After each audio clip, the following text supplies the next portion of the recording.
Welcome to my Channel Deep Sleep Mission-DSM. As we begin, I would be delighted if you could share your location in the comments below.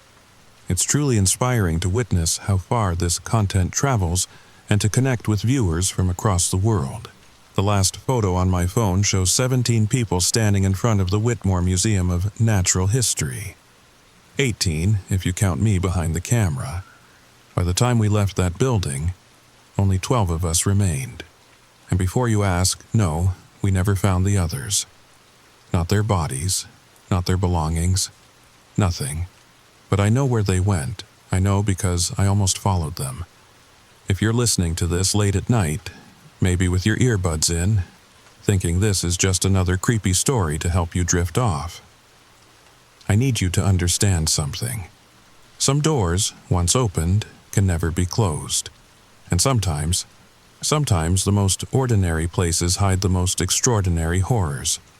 So settle in, get comfortable, but maybe, just maybe, leave a light on, because this story starts now.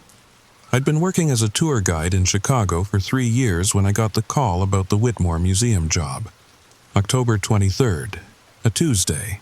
I remember because my coffee maker had just broken, and I was nursing a gas station cappuccino that tasted like burnt rubber. Sarah Chen? The voice on the other end sounded tired. This is Marcus from City Tours Plus. Got a last-minute booking, museum tour, today at 2. You interested? I should have said no. My instincts, they were screaming at me to say no.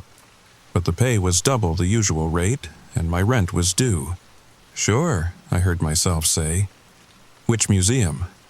The Whitmore. You know it? Everyone in Chicago knew the Whitmore. Built in 1893 for the World's Fair, it squatted on Michigan Avenue like a Gothic toad. Gray limestone walls, narrow windows that never seemed to let in enough light, and those gargoyles, hundreds of them, perched on every corner and ledge. Kids loved to dare each other to count them all. No one ever got the same number twice. I know it, I said. Great. Group of 17. Mix of locals and tourists. They specifically requested the full tour, including the restricted collection. That made me pause. The restricted collection required special permission. Background checks. Waivers. Did they? All cleared. Paperwork's already filed. Just need someone to walk them through. Can you handle it? I should mention something here, something I didn't think was important at the time. Marcus's voice. It had an echo. Not like he was in a big room, like there were 2 of him speaking just slightly out of sync. I wrote it off as a bad connection. I know better now. I arrived at the museum 40 minutes early. Habit, I guess. I liked to walk through my routes beforehand, refresh my memory on the exhibits. But the moment I stepped through those heavy oak doors, something felt different. You know that feeling when you walk into a room and know someone's been talking about you. That sudden hush, that weight in the air. The museum felt like that, like it had been waiting. The lobby stretched before me, all marble and shadows. October light filtered through stained glass windows, painting the floor in reds and golds that looked almost like... no. Just light. Just colored glass and autumn sun. But here's something I noticed only later, when I was going through my phone, trying to make sense of it all. I'd taken a photo of that lobby, just a quick shot to post on my Instagram story. Another day, another tour. Something casual, normal. In that photo, there are 19 shadows on the floor, but I was alone. I checked in at the security desk. Ricky was working. A guy in his 60s who'd been there since the 70s. He looked up from his crossword puzzle, and I swear his face went pale. Sarah, you're doing the 2 o'clock? Yeah, everything okay? He glanced around, then leaned forward. Just stick to the main halls, all right? Don't let them wander. Ricky, what tour group's been acting strange lately? Getting confused, lost, even in places they shouldn't be able to get lost. He tapped his pen against the desk. Mrs. Hartley's group last week? 3 people swore they saw exhibits that don't exist, kept talking about a hall of mirrors on the 3rd floor. There's no hall of mirrors on the 3rd floor. That's what I told them. His eyes darted to the security monitors. All showed empty halls, but something about the way the shadows fell. Just keep your group together, Sarah. All 17 of them. How'd you know it was 17? He blinked. You just told me. I hadn't. While waiting, I did my usual walkthrough. The Egyptian wing was quiet. Morning tour groups already gone. I stood before my favorite piece, a canopic jar from the Middle Kingdom. I'd given the same speech about it 100 times. These jars held the organs of the deceased, protected by the sons of Horus.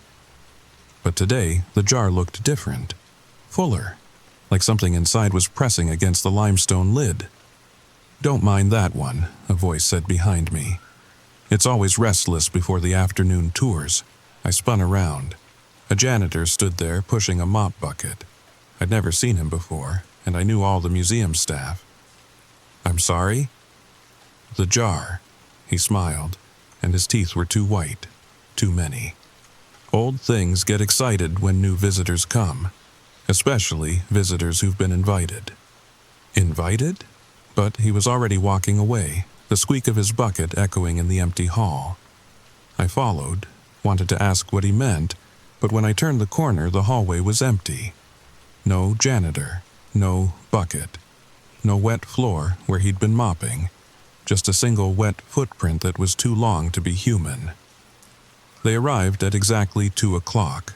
17 people, ranging from college age to probably 70. A few couples, some solo travelers, one family with a sullen teenager who kept her earbuds in. Normal tourist group. Except they all had this look, like they were hungry for something.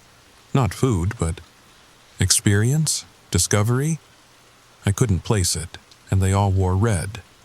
Not coordinated, not the same shade, but everyone had something red. A scarf, a shirt, a pin. Like they'd all gotten the same memo I'd missed. Welcome to the Whitmore Museum, I began, falling into my usual patter.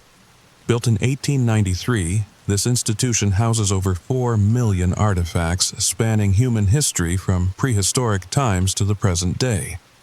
We'll be exploring the main collections before moving to the restricted wing, where you'll see items not available to the general public. A woman in her 40s, I'd later learn her name was Janet, raised her hand.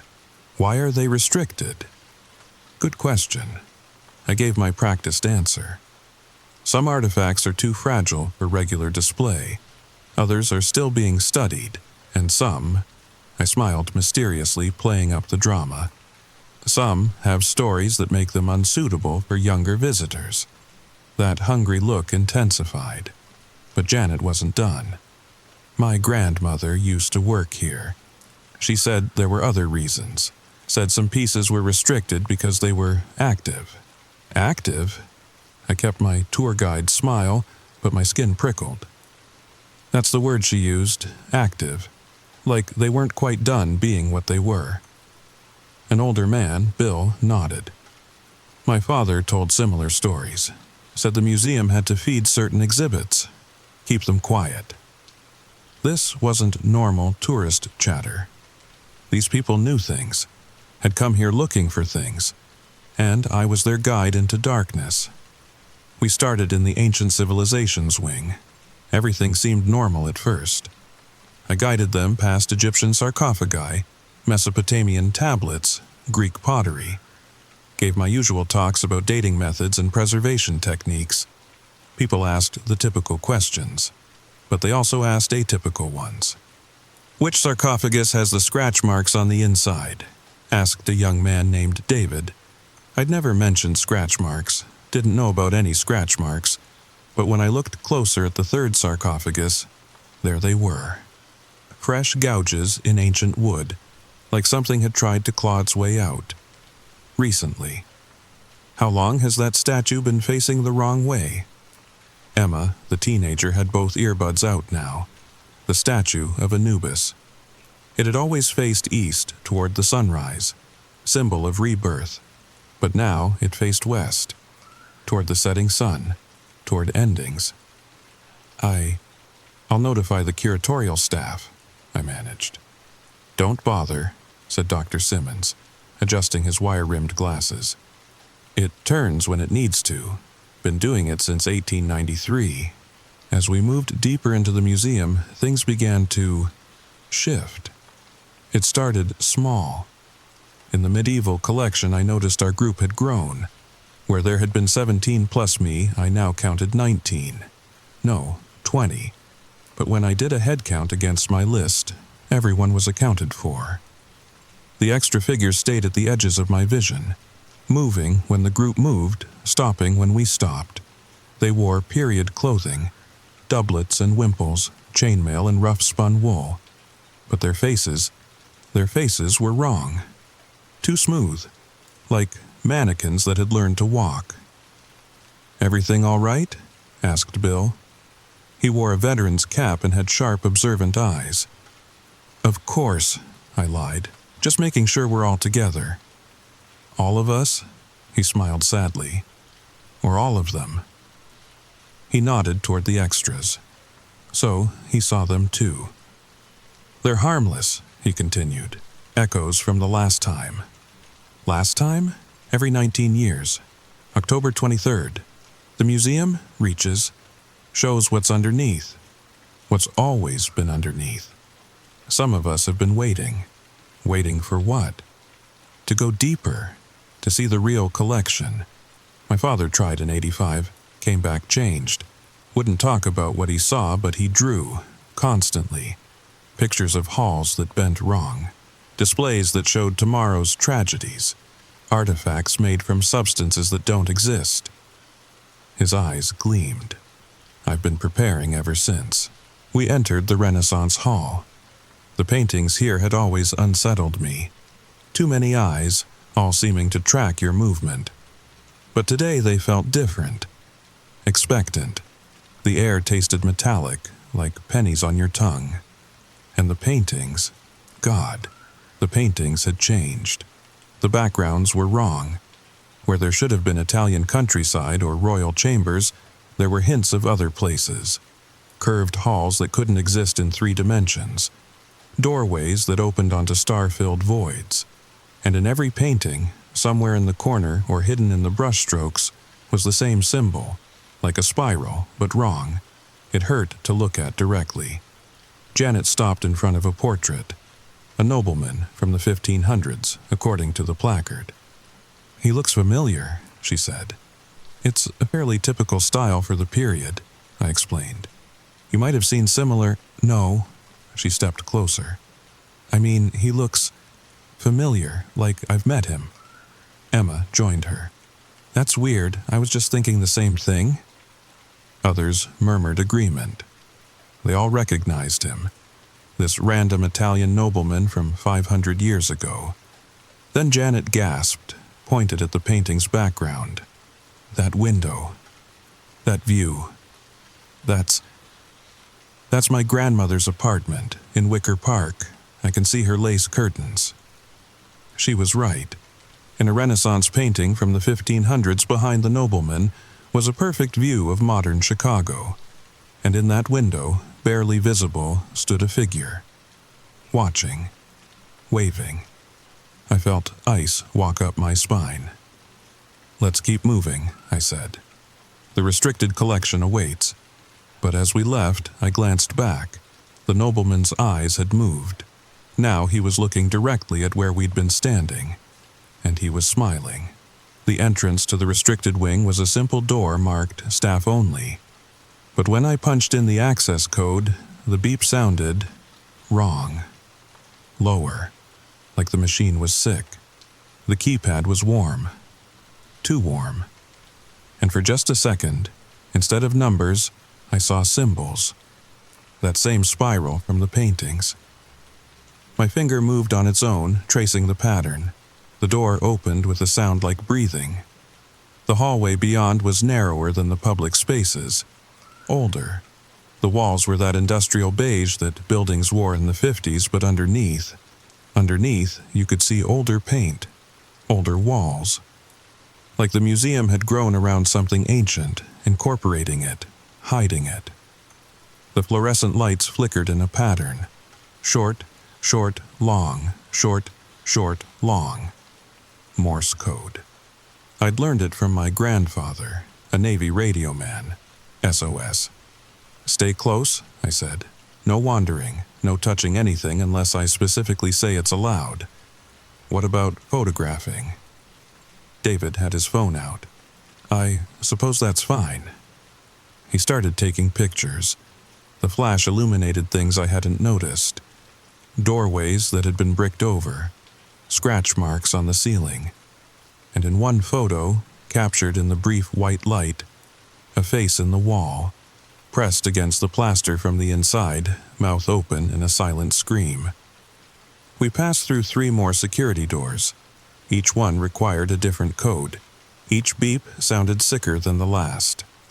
The temperature dropped with each threshold. By the 3rd door, I could see my breath, and the codes, I wasn't entering them. My hands moved on their own, tracing patterns I didn't know. The museum was letting us in, using me as its key. Then we entered the first restricted room. I'd been in this room a dozen times. It held overflow from the anthropology department. Masks, totems, items deemed too culturally sensitive for public display. But now, the masks were wrong. I knew their catalog numbers, their origins, their materials. But these weren't the masks I knew. These were older, hungrier. Their empty eyes didn't just look at you. They looked into you. And they were breathing. Subtle. Just the slightest movement. But in the silence of the room, I could hear it. 17 masks breathing in unison. Waiting. "Fascinating," breathed Dr. Simmons. "These appear to be pre-Columbian, but the style, I've never seen anything like it." Neither had I, because they hadn't been there that morning. "They're not pre-Columbian," Janet said. "They're pre-human, from the city that was here before Chicago, before the natives, before the ice, when things that weren't quite people wore faces that weren't quite masks." "How do you know that?" I asked. "My grandmother told me. She helped catalog them in 1942, said they came from the excavation." "What excavation?" "The one they did when they built the subway. Found a whole city down there. Different architecture, different everything. The government seized most of it, but the museum kept these. Proof that we weren't the first." Emma had both earbuds out now. She was staring at a mask made of what looked like volcanic glass. "It's humming," she said. "That's just the lights," I said quickly. "No," she reached out. "It's humming. Don't touch." Her finger made contact. The mask's eyes flared with a light that wasn't light. The sound that filled the room wasn't quite sound. It was the echo of something massive, shifting in sleep. For just a moment I saw... No, I couldn't have seen what I thought I saw. A vast space behind the mask. A hall of mirrors, just like Ricky's group had described. And in those mirrors, reflected infinitely, us. But wrong. Older in some reflections, younger in others. Wearing different clothes, different faces. Some weren't quite human anymore. And in one mirror, far in the distance, I saw myself, leading a group of shadows. My hair was white, my face gaunt, but I was smiling. And behind me, where my tour group should have been, were only empty clothes, walking on their own, still following their guide. Emma jerked her hand back. The vision shattered, but the mask had changed. Its expression was different, satisfied, like it had tasted something it enjoyed. "We should go," I said. My voice came out steadier than I felt. "The next room is waiting." As we filed out, I counted the masks, 18 now, one more than before. And it was wearing Emma's face, but the next room was wrong too. It should have held Victorian medical equipment. Instead, the cases displayed items that hurt to look at. Geometric shapes that seemed to fold in on themselves. stones that cast shadows in the wrong direction. A music box that played without being wound, its melody just slightly off from any scale I knew. The music. God, the music. It was Pop Goes the Weasel, but wrong. The notes bent in ways that made my teeth ache. And the lyrics, whispered just below hearing, round and round the mulberry bush. The monkey chased the weasel. The monkey thought 'twas all in fun, Pop goes the people. My group spread out despite my warnings. They moved like sleepwalkers, drawn to different cases, whispering to each other in excited tones. In one case, a surgeon's kit where the scalpels reflected not your face, but your bones, your organs, what you looked like inside. In another, a telescope that showed not distance but time. People looked through it and wept at what they saw, or laughed, or screamed. And in the center of the room, a doorway. Just a frame, no door, standing free. Through it, you could see the room we were in, but empty, dust-covered, abandoned for decades. This wasn't here before, Janet said. She was standing in front of an empty pedestal, except it wasn't empty. Something shimmered there, visible only from the corner of your eye. But I remember it from when I was young. My grandmother brought me here, and this was her favorite piece. That's impossible, I said. This wing's only been open to restricted tours for 5 years. No. Bill stood at another case. I remember too. Came here on a field trip in '72. Saw this exact piece. He was looking at a dagger that seemed to be made of crystallized shadow. Teacher said it was forged from meteoric metal. Said it could cut through more than just physical matter. Could cut memories, Dr. Simmons added. Slice away everything that made you. You. Leave just the shell. The perfect visitor, empty, ready to be filled with whatever the museum wanted to show. Others chimed in. They all remembered. Different times, different tours, but they'd all been here before. Seen these impossible things that couldn't exist. The temperature dropped 10 degrees. We need to leave, I said, now. But when I turned to the door, it wasn't where I'd left it. The wall where we'd entered was smooth, unbroken. No door, no seams. Just beige paint over older paint over stone that looked far too ancient for Chicago. Interesting, said Dr. Simmons. He didn't sound frightened, none of them did. The spatial dimensions appear to be fluid. There must be another exit, I said, fighting to keep panic out of my voice. Museums have to have multiple exits. Fire codes. Oh, there are exits, Emma said dreamily. She was staring at that volcanic glass mask again. Wait, hadn't we left that room? How was the mask here? Lots of exits. They're just not going where you think they go. I pulled out my phone to call security. No signal. The screen showed static instead of bars. And in that static, for just a second, I saw faces. 17 faces I didn't recognize. Plus one that was almost mine, but older, more tired. Then the static cleared, and I saw my messages. All from unknown numbers. All the same text.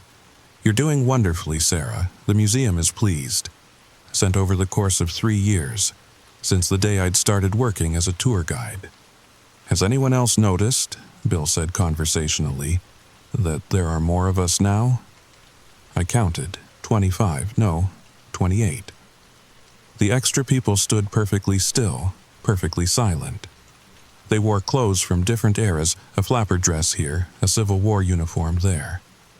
Their eyes were blank as the masks.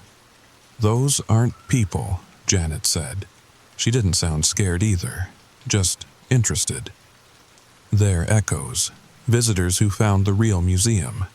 The real museum? My voice cracked. This one. She gestured around us. The one that's always been here, under the other one, around it, through it.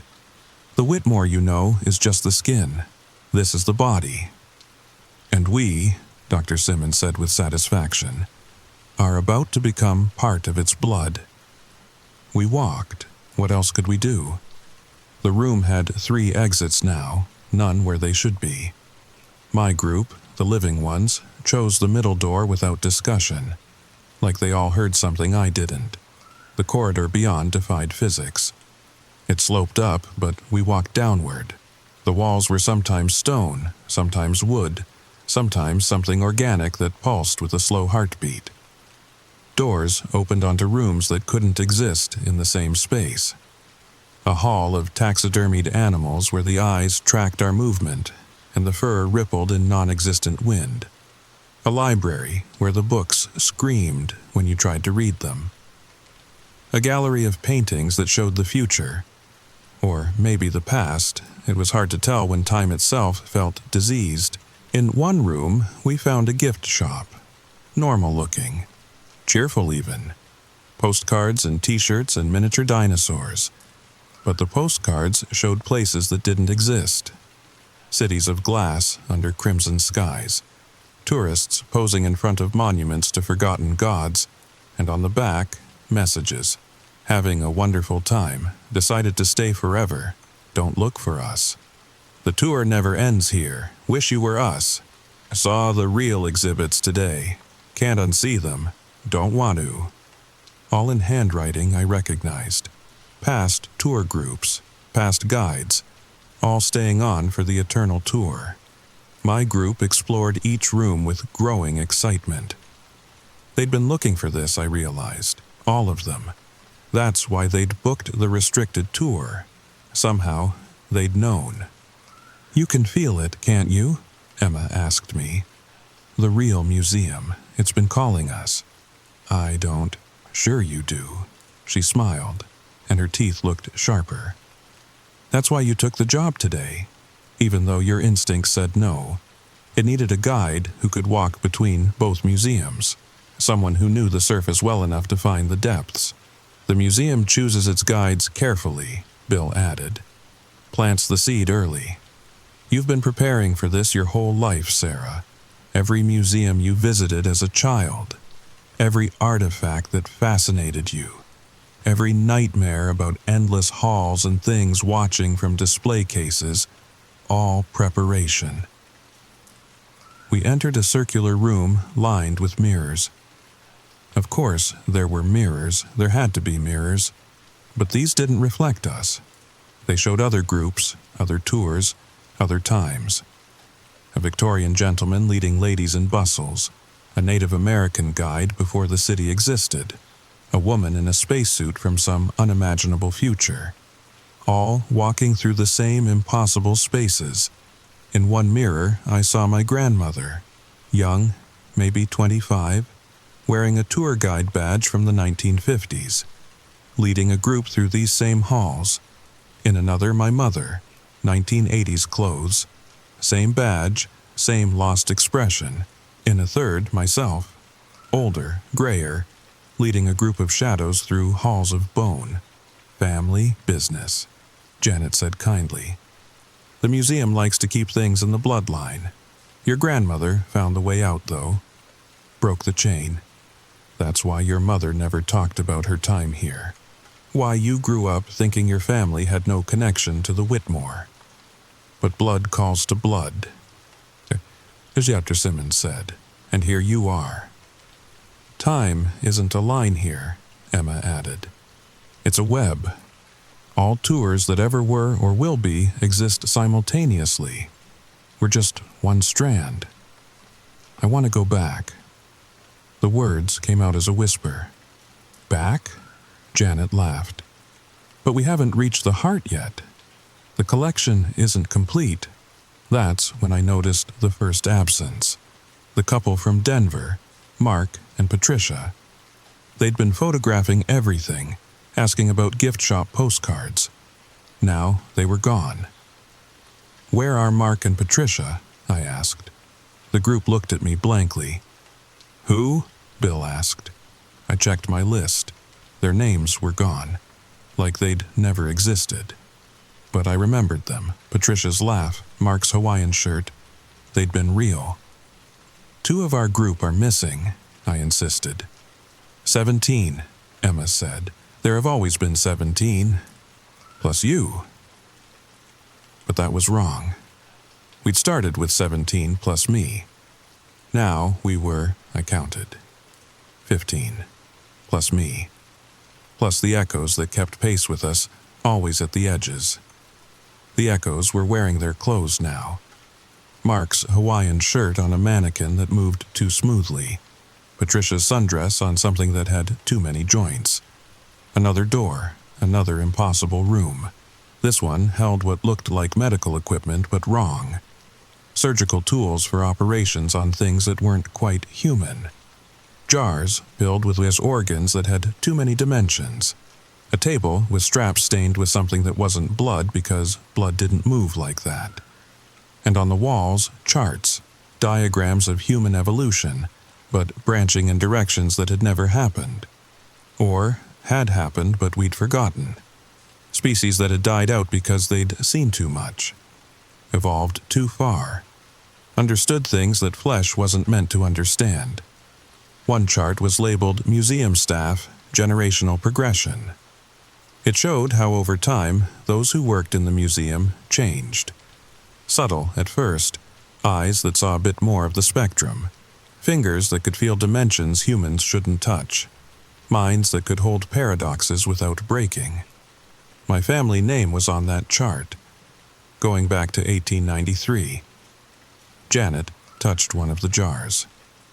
My grandmother worked here, not in the museum, you know, in this one. She helped collect the specimens. Specimens. Visitors who stayed too long, who saw too much, who became too changed. She smiled that hungry smile. The museum has to eat, after all. Feed on knowledge, Dr. Simmons corrected. On experience. On the moment of understanding. That second when a human mind realizes that reality is just a consensus. That's what it preserves. That's what the real collection is. 3 more people were gone. A family. The Johnsons. I remembered their 8-year-old daughter playing with a stuffed dinosaur. Now my list showed 14 names. There had always been 14. The stuffed dinosaur walked past on its own, looking for its child. "We have to go back," I said. "There is no back," Bill said sadly.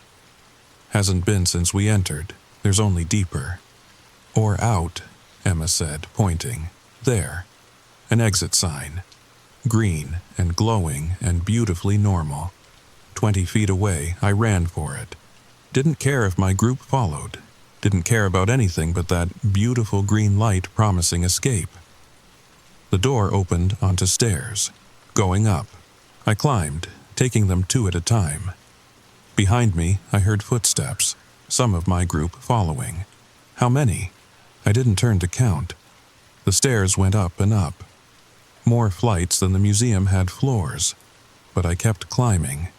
The air grew thinner, colder. The walls changed from plaster to stone to something that might have been bone. Then, suddenly, a door, regular handle. I burst through into the gift shop. Normal, mundane, real, but wrong. The cash register was covered in dust. The windows were boarded up. Cobwebs draped the miniature dinosaurs. How long had we been in there? 73 minutes, Bill said, checking his watch. Time moves differently in the real museum. I turned. Only 6 of them had followed me. Bill, Janet, Emma, Dr. Simmons, and 2 others whose names kept slipping from my mind. "Where are the rest?" "Deeper," Janet said. "Where they wanted to be. Where we all want to be eventually." We descended. Or ascended. Direction had lost meaning. The museum showed us wonders and horrors. A room where gravity flowed sideways. A gallery of statues that were actually sleeping beings, waiting for the right words to wake them. An aquarium filled with things that had never evolved on Earth, swimming in water that burned like acid. "We should have stayed up there," I said. "In the gift shop. Found another way out." "There was no up there," Emma said gently. That was just another room, another exhibit. The escape that never was, popular piece. Lots of guides end up there, thinking they've found the way out. More people vanished. Each time, the group forgot they'd existed. Each time, my list showed fewer names. But I remembered. I clung to their faces, their voices, their questions about restaurant recommendations and bathroom locations. The echoes grew more numerous. Some looked like my vanished tourists, but older. Changed. They'd found what they were looking for, maybe. Or it had found them. 10 people left, plus me. The heart is close, Emma said. She didn't look entirely human anymore. Her edges blurred, like she was becoming one of the echoes. Can you feel it beating? I could. The whole museum pulsed with it. A rhythm that wanted to sync with my own heartbeat. That promised such sights, such knowledge, if I'd just let go. Stop fighting, stop remembering. 8 people left. We entered a vast chamber. The ceiling disappeared into darkness.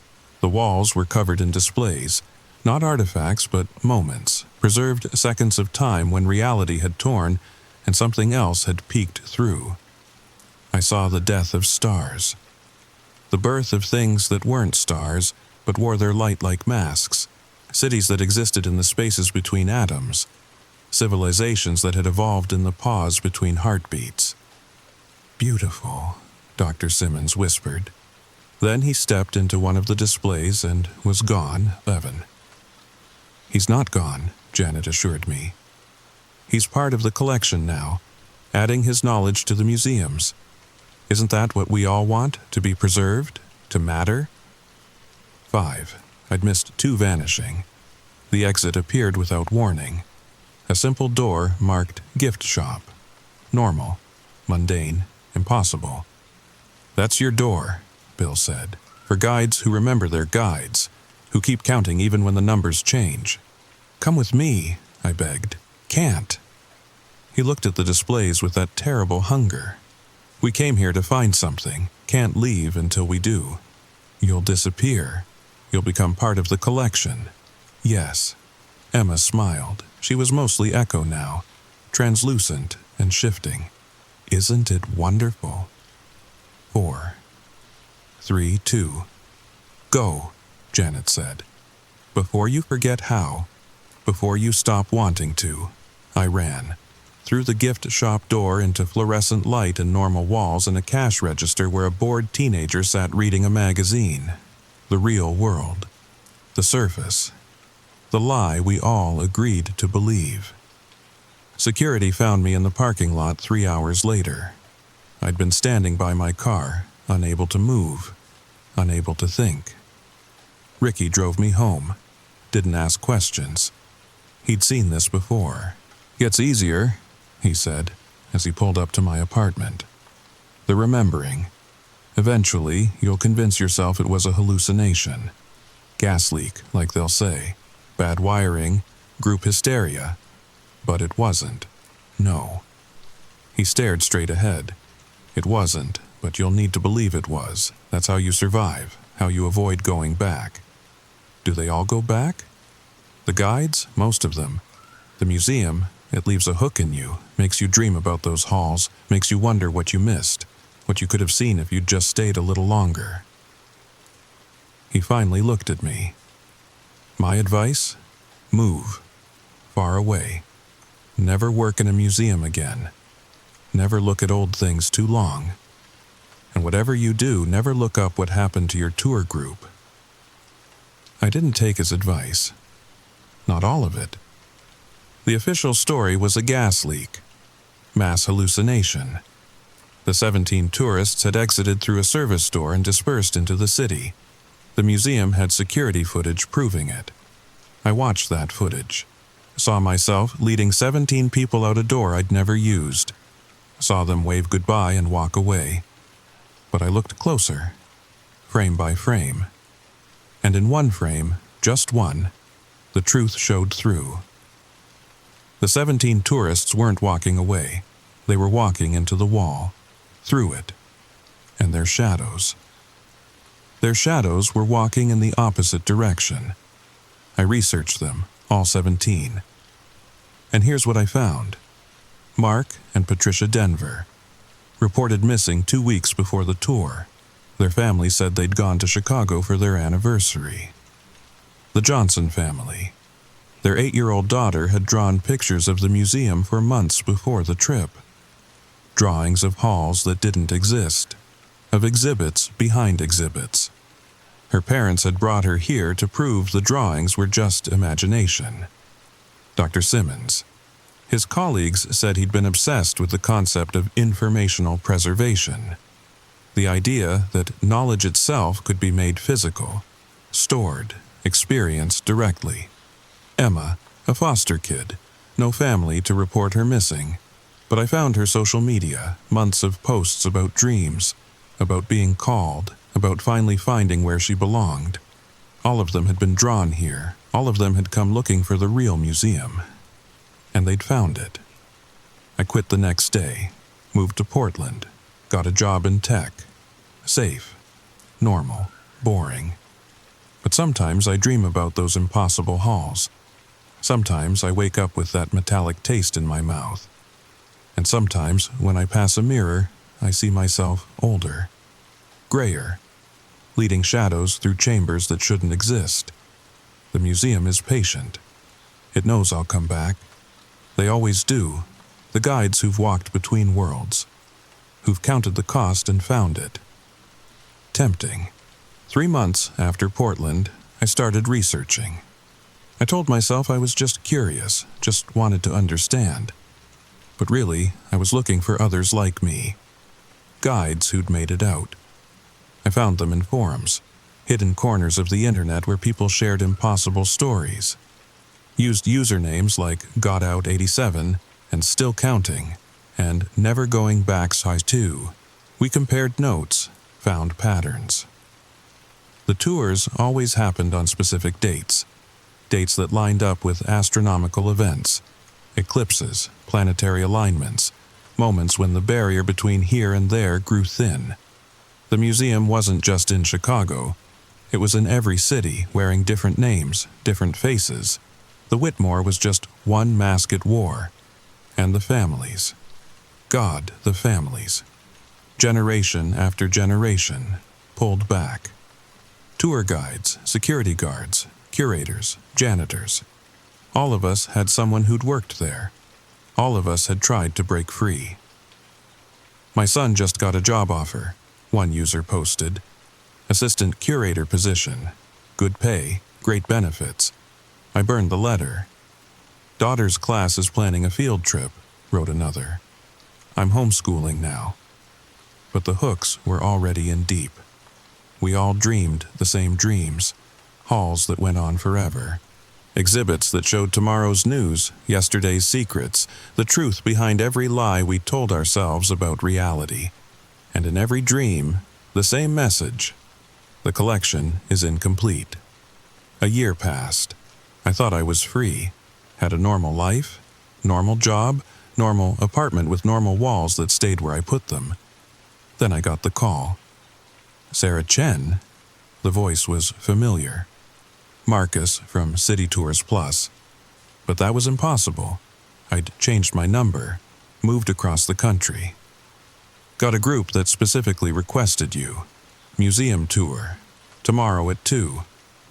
I don't work for you anymore, I said. I don't even live in Chicago. No, he agreed.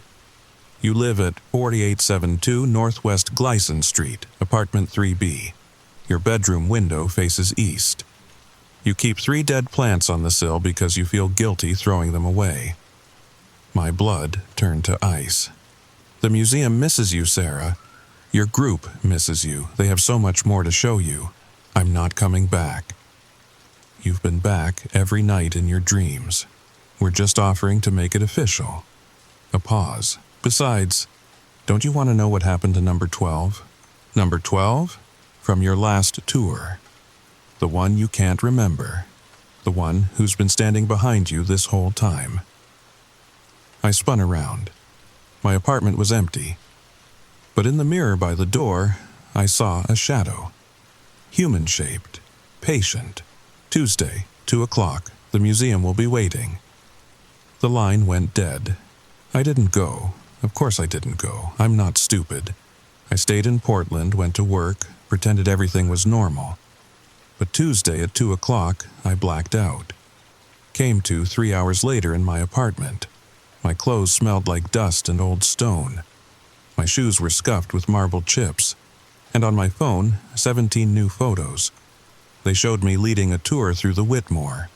The same impossible halls. The same reality-bending exhibits. But my group was the 17 who'd vanished. Mark and Patricia, the Johnsons, Dr. Simmons, Emma, all of them following me through the museum like nothing had happened, like they'd never left. In the last photo, they were waving at the camera. All 18 of us, standing in front of the museum. But I was the one holding the camera. So who was the 18th person? Who was wearing my face, standing with my tour group, smiling my smile? If you're ever in Chicago, you might visit the Whitmore. Take the regular tour. Stay with the group. Don't touch anything. And whatever you do, don't book the restricted collection tour, no matter how much you want to, no matter how loudly it calls, because the real museum is always there, under, around, through, waiting for the curious, the hungry, the ones who want to see behind the surface, waiting to add to its collection. But here's the thing that keeps me up at night, the thing that makes me check my locks and avoid mirrors and never, ever answer unknown numbers from Chicago area codes. I said 12 of us made it out. But when I check my photos from that day, I only count 11 other faces. And I can't remember who the 12th person was. Can't remember their face, their name, their voice. But I know they were there. I know because sometimes in the corner of my eye, I see them. Standing just behind me. Waiting. Maybe I didn't make it out after all. Maybe none of us did. Maybe I'm still there in those impossible halls, and this is just another room, another display, another part of the collection. If you see me in your local museum, looking lost, counting people who aren't there, don't approach, don't follow, and definitely don't join my tour, because I'm still counting, still trying to figure out how many of us there really were, how many made it out, how many stayed behind. How many are still walking those halls forever and ever, adding their stories to the collection that can never be complete? But wait, there's something else. Something I didn't want to tell you because if I tell you, it makes it real. And if it's real, then I'm exactly where they want me. Last week, I got a package, no return address. Inside was a single item. A tour guide badge from the Whitmore Museum. Brand new. With my name on it, and a date, tomorrow, 2 o'clock. The thing is, I've already decided to go, not because they're making me, not because of threats or dreams or shadows that won't leave me alone, but because I need to know, need to understand what I saw in those impossible halls, need to find my missing tourists, my missing memories, my missing self. The museum offers truth. Not the comfortable lies we tell ourselves, but real truth. The kind that breaks you, changes you, makes you part of something larger than any single human life. Is that so wrong? To want to know? To want to be preserved in that moment of perfect understanding? I'm recording this as a warning, or maybe as an invitation. I'm not sure anymore. The lines blur when you've walked between worlds. If you don't hear from me after tomorrow, you'll know where I've gone. Into the collection. Into the real museum. Into the truth that waits behind every display case, every artifact, every impossible hall. And if you're listening to this late at night, cozy in your bed, thinking about drifting off to sleep, pay attention to your dreams. Because the museum is always recruiting, always looking for new guides, new visitors, new additions to its collection. Maybe you'll be next. Maybe you're already on the list. Maybe that's why you're still listening. even though every instinct tells you to stop. Because deep down, in the place where curiosity lives, you want to see what can't be seen, know what can't be known, experience the tour that never ends. Sweet dreams. And remember, when you visit your local museum, stick with the group. Count your companions. And if the number changes, run. Unless, of course, you're ready to stay. Forever. Oh, and one more thing. That janitor I mentioned at the beginning, the one with too many teeth who told me about the restless jar, I've been back to the Whitmore's website, looked through their staff directory, historical records, employment logs going back to 1893. They've never had a janitor matching his description, but I found a photo. Single picture from 1894. The museum's first tour group posed in front of the building, and there in the back, pushing a mop bucket, that same face, same smile, same impossible number of teeth. He's in other photos too. 1910, 1936, 1955, 1978, 1999. Always the same age, always cleaning, always watching the tour groups with that knowing smile. I think he's the museum's first guide, the one who found the way in and decided to stay, decided to help others find their way. He knew I'd be back, knew I'd lead others into those halls, knew I'd become what I was always meant to be.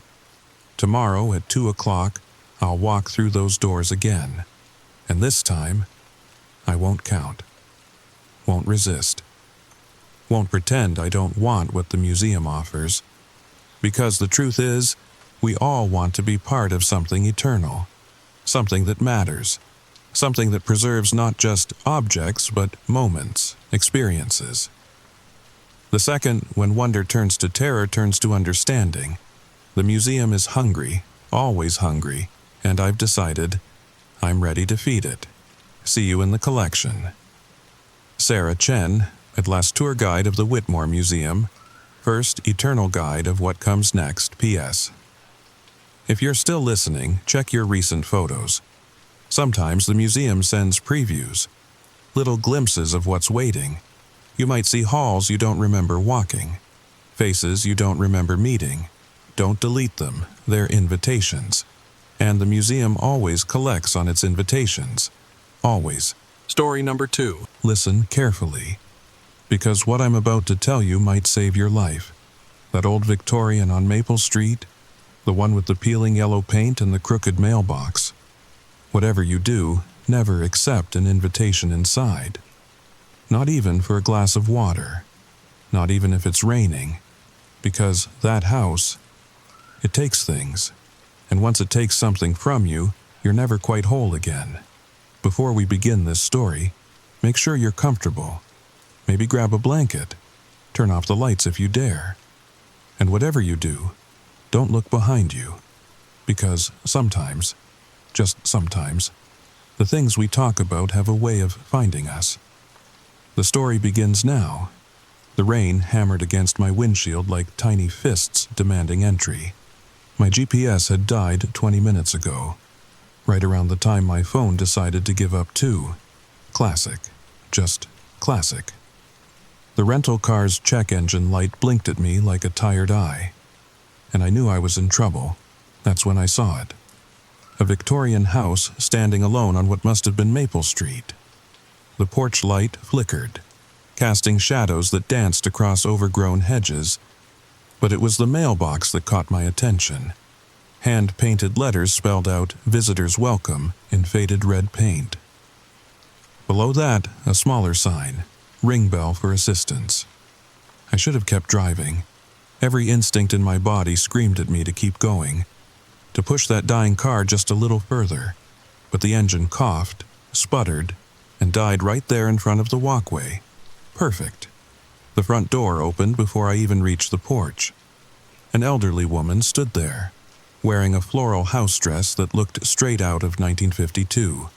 Her smile was warm, too warm for someone greeting a stranger at 9:30 on a Tuesday night. "Car trouble, dear?"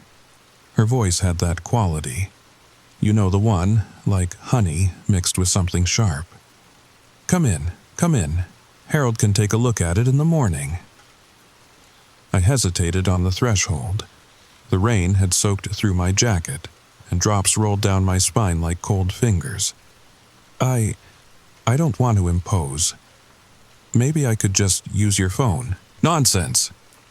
She grabbed my wrist, her fingers surprisingly strong. "You're soaked to the bone. At least let me make you some tea while you warm up." The house smelled like cinnamon and old wood, with something underneath I couldn't quite place.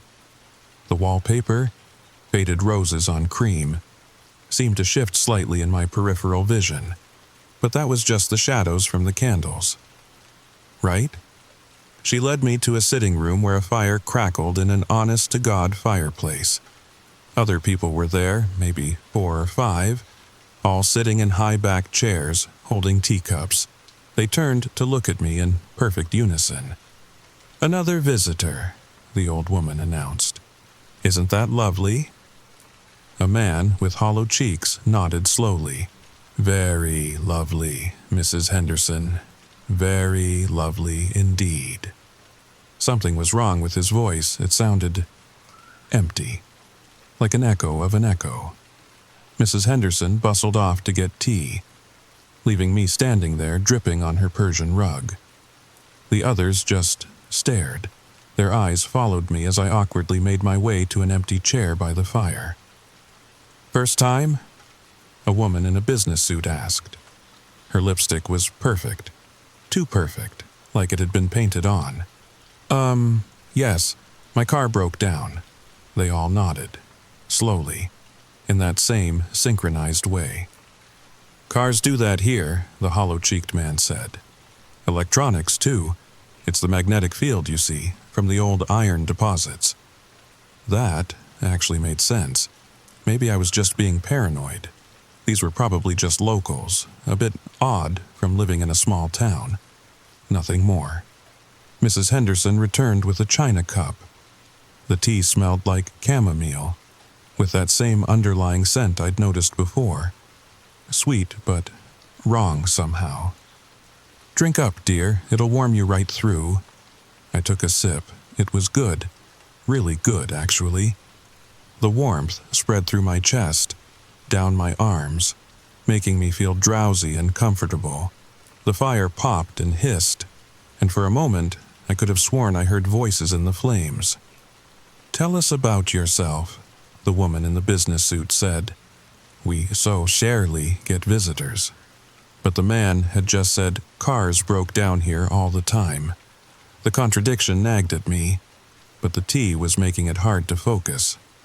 "I'm Sarah," I heard myself say. "I'm a photographer. I was driving to Portland for a wedding." "A photographer!" Mrs. Henderson clapped her hands. "How wonderful! You must have such an eye for detail. Tell me, what do you see when you look at this room?" I blinked, trying to focus through the growing fog in my head. It's beautiful, very well preserved. Preserved. The hollow-cheeked man smiled, and I noticed his teeth were too white, too straight. "Yes, we do like to preserve things here." That's when I saw it. On the mantelpiece, between 2 candlesticks, was a collection of small glass vials. Each one contained something different: a wedding ring, a lock of hair, a tooth, a fingernail, a button. "Oh, those?" Mrs. Henderson noticed my stare. "Just little mementos from our visitors." The teacup slipped from my fingers, shattering on the hardwood floor. The sound seemed to wake me from whatever spell I'd been under.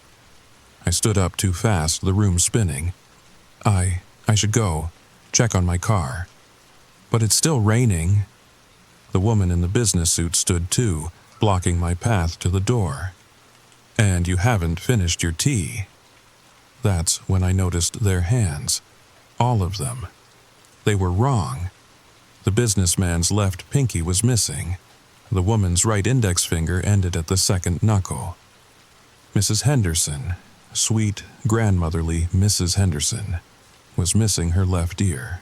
No, not missing. I could see the scars, clean, precise, surgical. "We all gave something," the hollow-cheeked man said, following my gaze. "To stay. The house needs pieces," Mrs. Henderson explained, her voice still maddeningly calm.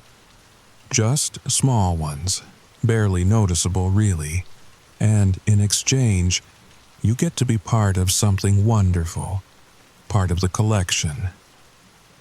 I ran, or tried to. My legs felt like they were moving through molasses. The tea, something in the tea. The hallway stretched impossibly long, doors multiplying on either side. Behind me, I could hear them following. Not running, just walking. Steady, patient. "There's no need to be frightened, dear," Mrs. Henderson called. "It doesn't even hurt, not really, and think of what you'll gain, a family, a purpose, a home." I crashed into the front door, fumbling with the locks. 3 deadbolts, a chain, a sliding bar. Who has that many locks on the inside? My fingers finally found the last latch, and I tumbled out onto the porch. The rain hit me like a slap, cold and sharp and real. I didn't stop, couldn't stop. I ran to my car, and miracle of miracles, it started on the first try. I peeled out of there so fast I left rubber on the road. In the rearview mirror, I could see them standing on the porch, just watching. Mrs. Henderson waved. It wasn't until I reached the highway that I noticed my hands shaking on the steering wheel. And it wasn't until I stopped for gas an hour later that I saw it. My reflection in the bathroom mirror. Everything looked normal, except my left eyebrow. Half of it was gone. Not shaved, not plucked, gone. The skin smooth and unmarked, as if it had never been there at all. I need you to understand something. I didn't go back by choice. Nobody ever does. But the house, it has ways of bringing you back. It started small. 3 weeks after that night, I developed the habit of touching my left eyebrow, or where it should have been. The skin there felt different, smoother, and sometimes, just sometimes, it felt warm, like something on the other side was touching it too. Then came the dreams. Every night, the same thing. I'd be walking through that house, but it was bigger. Endless rooms filled with glass cases, and in each case, pieces. Fingers floating in clear liquid. Strips of skin pressed between glass like flowers. Teeth arranged in perfect spirals. And in one case, one special case with a golden label, half an eyebrow, my eyebrow, still growing, still alive. I tried to ignore it. Threw myself into work. But photographs started coming out wrong. In every shot, no matter the subject, there would be a shadow. A dark shape in the corner that looked almost like a doorway. And through that doorway, if you looked close enough, you could see wallpaper. Faded roses on cream. My client for the Portland wedding called to complain. Every photo of the bride showed her with something missing. An earring in one, a curl of hair in another. In the final shot, the one of the couple's first dance.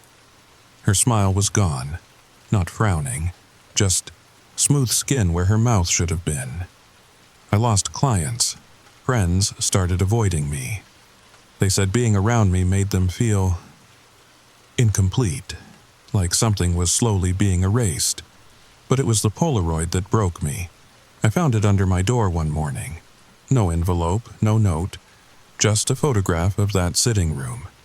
The fire crackling, the tea service laid out. And in one chair, someone sitting with their back to the camera.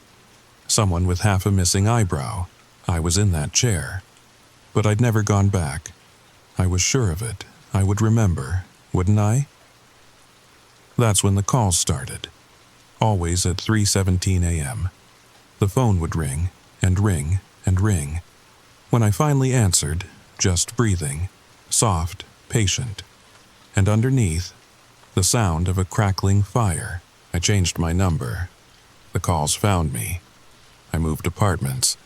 A Polaroid appeared under my new door. I went to stay with my sister in Michigan. She woke up missing a memory. Couldn't remember her own wedding day. Said it felt like someone had reached into her head and plucked it out like a grape. I knew then the house wasn't done with me, would never be done with me, not until I came back, not until I gave it what it wanted. So I drove back to Maple Street on a Tuesday night. Same time, same rain, because of course it was raining. The house looked exactly the same, maybe a little yellower, maybe a little more crooked. But the porch light still flickered, and the mailbox still promised welcome. This time, I knocked. Mrs. Henderson answered immediately, like she'd been standing behind the door, waiting. "Sarah, dear, we've been expecting you." Her smile stretched too wide. "Your chair's just where you left it." The sitting room was fuller now, maybe a dozen people, all in those high-backed chairs, all holding teacups, and all missing pieces. A young man with no lips tried to smile at me. A girl, maybe 16, was missing both thumbs. An elderly gentleman had a perfect square of skin removed from his forehead, the edges so clean they looked drawn with a ruler. And in my chair, the one by the fire, sat a woman I almost recognized. She had my build, my hair, my clothes, but her face was a patchwork. One blue eye, one brown, a nose too small for her face, lips that didn't quite match, and above her left eye, half an eyebrow, my eyebrow. "She's been keeping your place warm," Mrs. Henderson explained. "But she's not quite right, is she? Missing too many original pieces. That's the trouble with replacements. They're never as good as the real thing." The woman in my chair turned to look at me. Her movements were jerky, like a marionette with tangled strings. When she tried to speak, no sound came out, just a soft wheeze. "The house tried to build you from what others left behind," the hollow-cheeked man said. "But you can't make a person from scraps, not a real person." I understood then. The house didn't just collect pieces. It tried to rebuild, to recreate, to keep. What does it want? My voice came out steadier than I felt. "To be complete," Mrs. Henderson said simply. "Houses need people, the way people need houses. But this one, it's particular. It wants specific people, special people, people who see details, who notice things, who can appreciate its collection." She gestured to the walls, and I saw them properly for the first time. What I'd taken for wallpaper patterns were actually tiny photographs. Thousands of them, millions, each showing a different piece of a different person. Together, they formed the roses. The cream background was made of teeth. The leaves were fingernails. The stems were scars. "You're the first photographer we've had," the woman in the business suit said. "The house is very excited. It has so much to show you. So much it wants you to capture. And if I say no?" They all laughed. Even the woman in my chair made a sound like rustling paper. "Oh dear." Mrs. Henderson wiped her eyes. "You can't say no. You've been marked. The house has tasted you, and it likes what it found. You'll keep losing pieces, bit by bit, until there's nothing left, or until you come home." She was right. I could feel it. The pull, like a fishhook in my chest. The missing part of my eyebrow throbbed. "What's the smallest piece I can give?" I asked. Mrs. Henderson's smile turned genuine for the first time. "Now that's the right question. Come, let me show you the collection properly. Then you can decide." She led me upstairs. The others followed, their footsteps perfectly synchronized. The woman from my chair stayed behind, still trying to speak with lungs that weren't quite hers.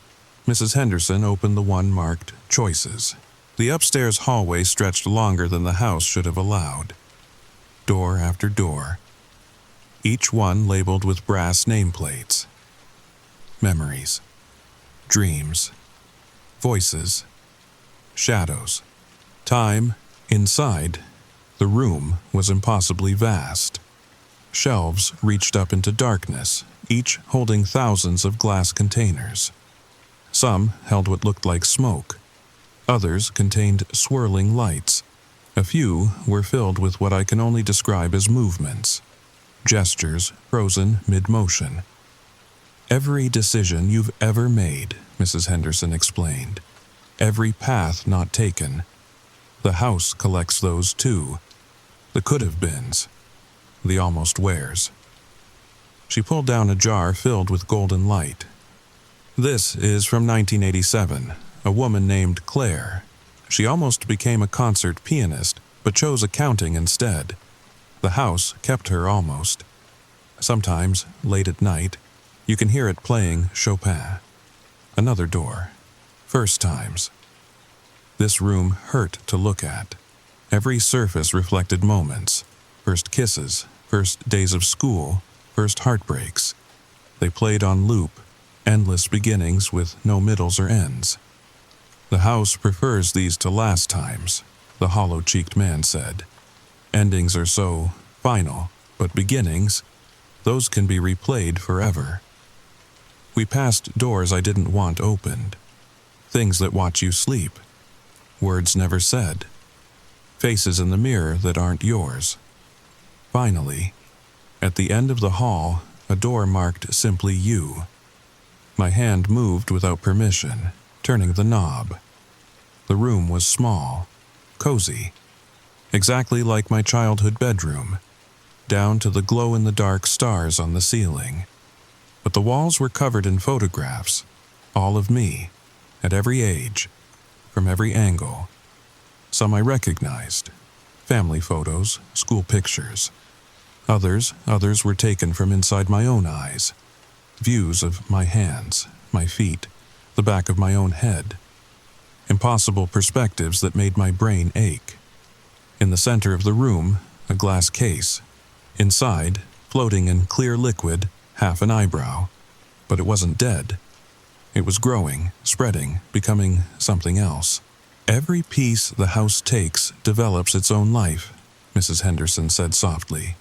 Your eyebrow has become quite the artist. Look. She pointed to the far wall. Tiny paintings, each no bigger than a thumbnail. Landscapes, portraits, abstract swirls of color, all painted with a single hair. It misses you, she continued. They always miss their original owners. That's why the house tries to rebuild, to reunite. But it never quite works. The pieces, they remember being whole. I touched the glass.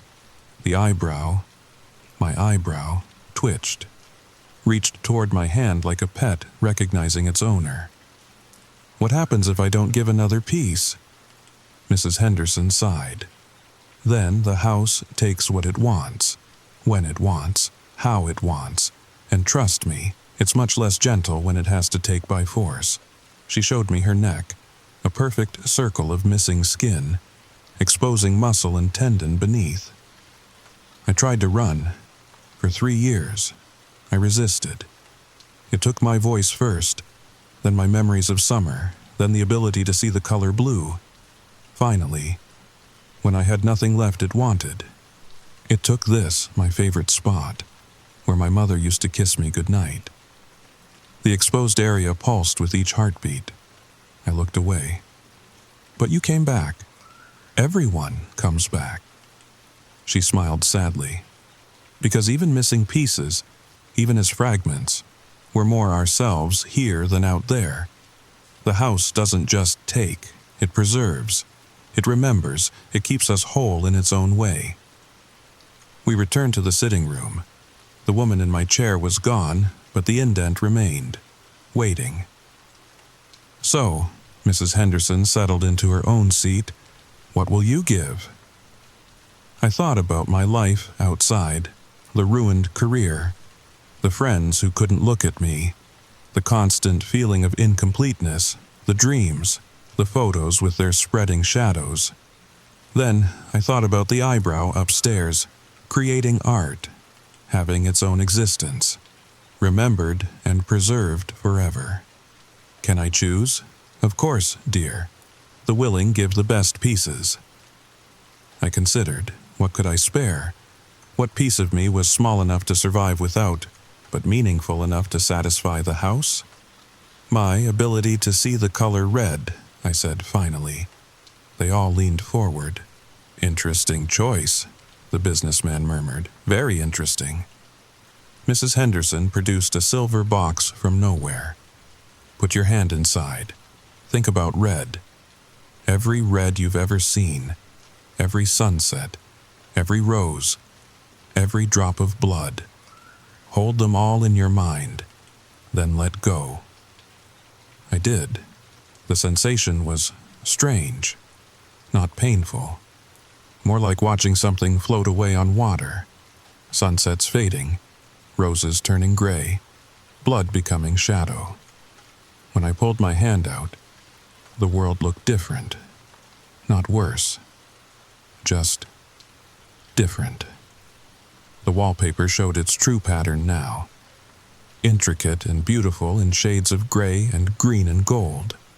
The fire became a dance of yellows and blues. "Welcome home," Mrs. Henderson said. "And that's the moment I need you to understand. The crucial part. I didn't stay because I had to. I stayed because the house needed me. And I'd spent so long feeling unnecessary." "There's a room prepared," the woman in the business suit said.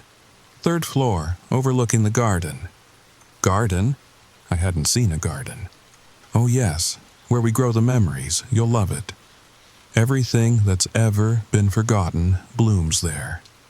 I wish I could tell you I ran again, that I fought, that I escaped and warned the world. But I'd given my piece willingly, and willing gifts, those bind differently.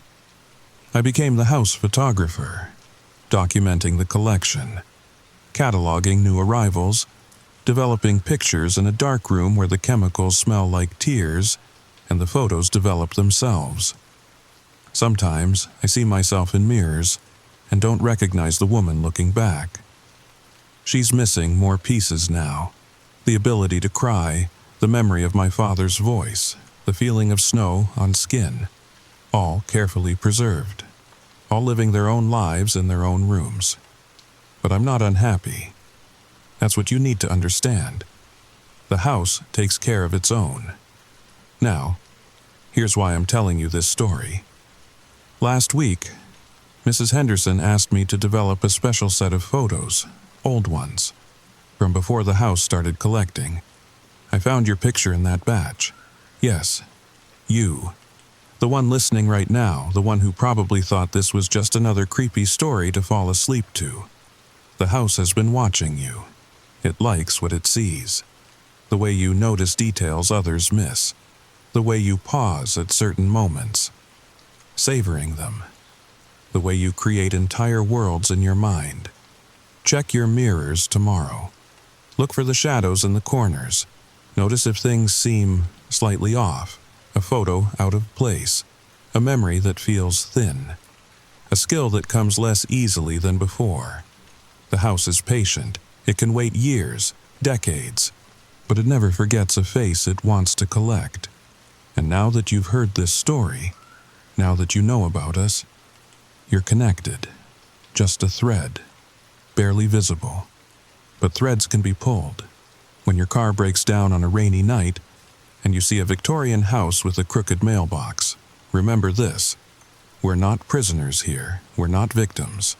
We're the collected, the preserved, the remembered, and there's always room for one more in the sitting room.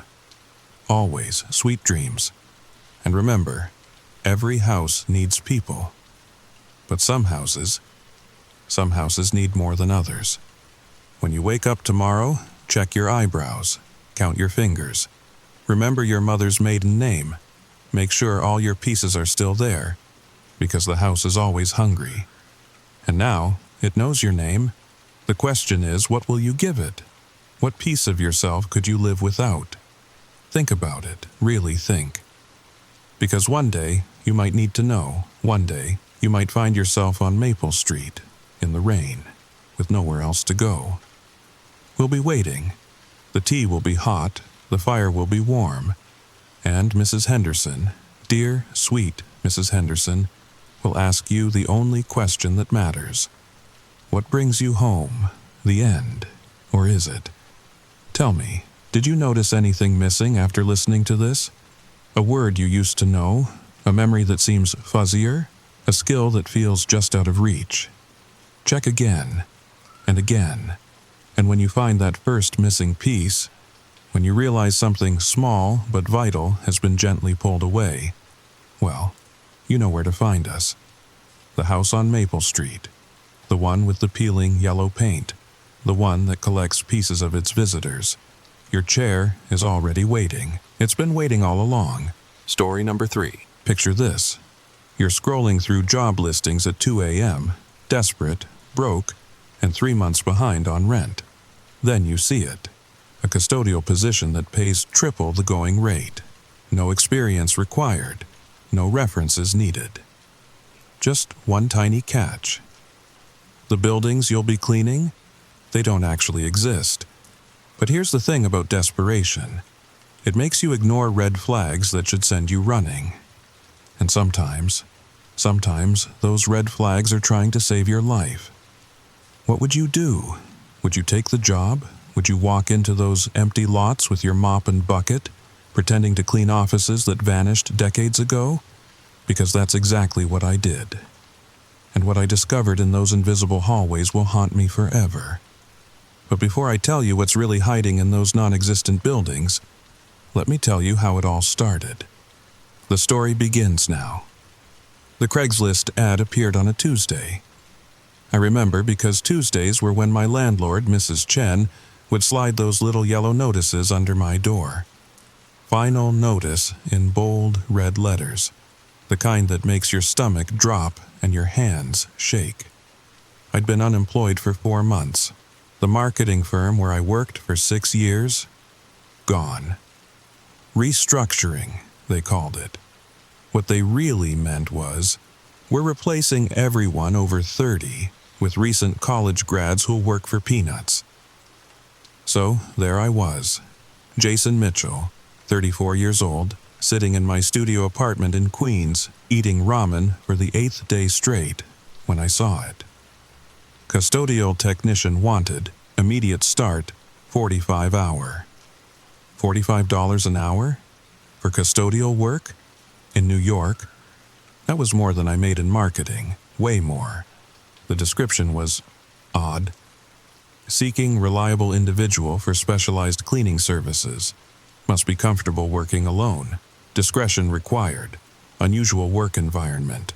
Apply in person only, 1247 Bleecker Street, Suite 404. I should have Googled the address first. Should have done my research.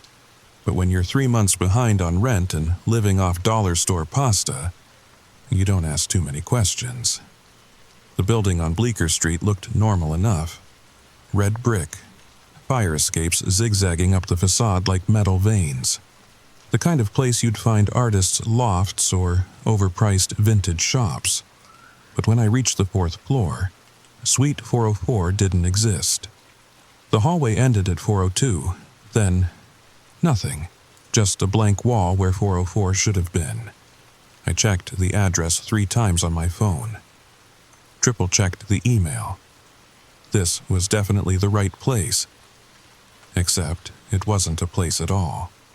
You're here for the interview. I spun around. A woman stood behind me, 50s maybe. Gray hair pulled back in a tight bun. She wore a charcoal business suit that looked expensive, but wrong somehow. Like it was tailored for someone else's body. Yes, but there's no Suite 404. She smiled, the kind of smile that doesn't reach the eyes.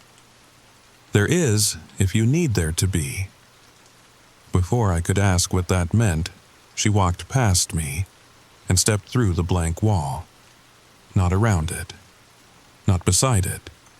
Through it. Like it was made of smoke. I stood there for maybe 30 seconds, staring at solid brick and mortar, trying to convince myself I'd imagined it. Then I heard her voice from the other side. "Mr. Mitchell, are you coming?" My hand trembled as I reached toward the wall. My fingers should have hit brick, should have scraped against rough mortar. Instead, they passed right through. The sensation was like touching cold water, or maybe touching nothing at all. I stepped inside. The office beyond was normal, too normal.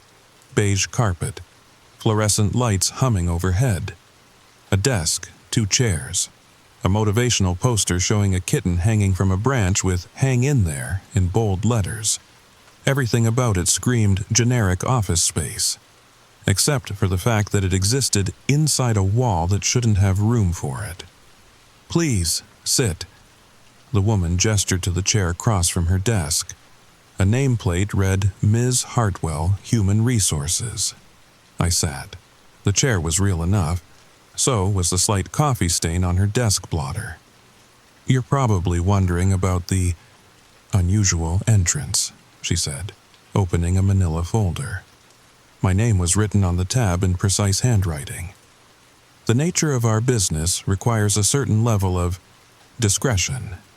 What kind of business is this exactly? Cleaning services, as advertised. She pulled out a sheet of paper. My resume. Except I'd never sent them my resume. "You have experience in customer service, marketing, you're reliable, punctual, no criminal record, no family dependencies. Perfect. Perfect for what? The position requires night work, midnight to 6 a.m. You'll be provided with all necessary equipment, keys, cleaning supplies, a detailed list of your assigned locations." She slid a contract across the desk. "The pay is $45 per hour, as advertised, paid weekly. Cash." I scanned the contract. Standard employment agreement, mostly, but there were clauses I'd never seen before. Employee agrees to maintain absolute confidentiality regarding work locations and methodologies. Employee acknowledges that work sites may appear unconventional to outside observers. Employee understands that questioning the physical reality of assigned locations is grounds for immediate termination. That last one made my stomach twist. But $45 an hour, cash, no questions asked. "What do you mean by unconventional work sites?" Ms. Hartwell's smile never wavered. "Some of our clients prefer to maintain a low profile. Old buildings, historic properties, places that officially no longer exist. Buildings that don't exist. Buildings that don't exist to most people." She tapped her pen against the desk. 3 quick taps. "But they exist to us, and they need to be cleaned." I should have walked away, should have stood up, thanked her for her time, and walked back through that impossible wall. But rent was due. My credit cards were maxed. And somewhere in the back of my mind, I was curious. When do I start? Tonight. The cleaning cart was waiting in the lobby of my apartment building at 11:30 p.m. Just sitting there. Industrial-grade mop bucket. Vacuum cleaner. Bottles of cleaning solution I didn't recognize. And an envelope marked J. Mitchell, assignment number 1. Inside were 3 things. A set of keys that looked old, really old, brass worn smooth by countless hands, a single sheet of paper with an address, and a note in the same precise handwriting from Miss Hartwell's nameplate. "Clean thoroughly. Leave no trace of your presence. Do not acknowledge other occupants." Other occupants. The address was for an empty lot in Brooklyn. I'd Googled it. Street view showed nothing but weeds and broken concrete where a building used to stand. The subway ride to Brooklyn felt endless. Every reflection in the train windows seemed to be watching me. Every passenger who got off at my stop felt like they were following me. But when I climbed the steps at the Prospect Heights station, I was alone. The lot was exactly what I'd expected. Chain link fence. No trespassing signs. Broken concrete foundation poking through weeds like broken teeth. The kind of place where they'd torn down some old apartment building and never bothered to build anything new. But the keys fit a lock that wasn't there. I stood at the fence, holding the brass key ring, and somehow I knew exactly where to put them. My hand moved on its own, reaching toward empty air 3 feet to the right of the gate. And when I turned the key, I heard it. The click of a deadbolt sliding back. The building materialized around me like fog clearing. Not all at once. First, just shadows where walls should be. Then outlines. Then solid brick and mortar and windows glowing with warm yellow light. A 6-story apartment building. Victorian era, maybe. The kind with fire escapes and corniced windows and character. The kind they don't build anymore. I could smell it now. Old wood. Carpet cleaner. That particular scent of a building that's been lived in for decades. Generations. My cart rolled smoothly across the threshold. The lobby was lived in. Worn marble floors. Brass mailboxes with names I couldn't quite read. A staircase that curved up into shadows. The cleaning checklist was specific. Floors 1-3. Hallways only. Do not enter individual units. Work quietly. Ignore residents. Residents? As I started mopping the first-floor hallway, I heard them. Footsteps above. Muffled conversations through thin walls. The hum of television sets. Normal apartment building sounds. Except this building didn't exist. On the second floor, I saw her. An elderly woman in a housecoat, padding down the hallway in fuzzy slippers. She was carrying a small trash bag, heading for the chute at the end of the hall. She looked so normal, so real. I pressed myself against the wall, remembering the note. Do not acknowledge other occupants. She walked right past me, close enough that I could smell her perfume, something floral and old-fashioned. Close enough to see the pattern on her housecoat, tiny roses on a blue background. She didn't look at me, didn't acknowledge my existence at all, like I was the one who wasn't really there. But when she opened the trash chute and dropped her bag, I heard it clatter down the shaft, real as anything. The third floor was where things got strange. The hallway stretched longer than it should have. Way longer. I'd been walking for 5 minutes, mopping as I went, and I still hadn't reached the end. The apartment doors kept appearing. Yay, 3B, 3C, but they never stopped. 3D, 3E, 3F. How many apartments could one floor have? 3G, 3H, 3I. The lights started flickering around 3M. Not electrical problems. Something else. Like the building itself was struggling to maintain the illusion. 3N, 3O, 3P. That's when I heard the crying. Soft at first. Like someone trying to muffle sobs behind a closed door. But as I kept walking, kept mopping my way down this impossible hallway, it got louder. 3Q, 3R, 3S. The crying was coming from 3S. A woman's voice. Heartbroken. Desperate. I stopped mopping. Stood there in the flickering light, listening to someone's private grief echoing through the walls of a building that didn't exist. Do not acknowledge other occupants. But she sounded so alone, so lost. My hand was on the doorknob before I realized I'd moved. The brass was warm, real. The crying stopped the moment I touched it. Silence. Then, a whisper from the other side, so faint I almost missed it. Please, don't leave me here. I turned the knob. The apartment was empty. Not just vacant, empty. No walls, no ceiling, no floor. Just nothing. A void that stretched in all directions. Dark. Cold. And somewhere in that darkness, the sound of footsteps. Getting closer. I slammed the door shut and ran. My cart clattered behind me as I sprinted down that endless hallway, past 3S, 3R, 3Q, the apartment numbers counting backward now. 3P, 3O, 3N. The lights weren't just flickering anymore. They were going out, one by one, chasing me down the hallway like dominoes falling. 3M, 3L, 3K.